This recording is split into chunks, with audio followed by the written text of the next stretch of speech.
I can tell we need to talk about things, so I'll let you start.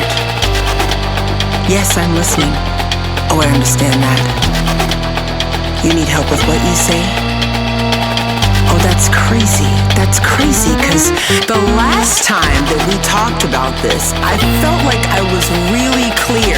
I gave you everything that you needed to hear, but you're still asking me for more. No, I'm just trying to understand what you're asking for, because the only thing that I can't really describe right now is how angry I am about you not listening to what I said before. You're just not listening. You're projecting and you're not listening.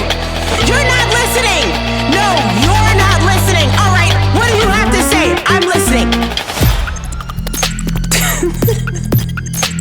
You make me feel like I'm losing my mind.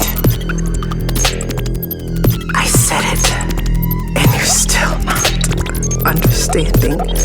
I've given you everything that you've been looking for. What else could I do?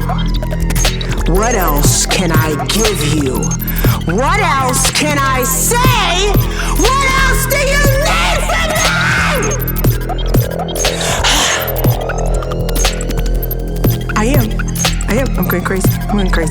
Yeah, I'm repetitive. I'm saying it over and over and over and over and over and over again. Why should I repeat myself? Why should I repeat myself?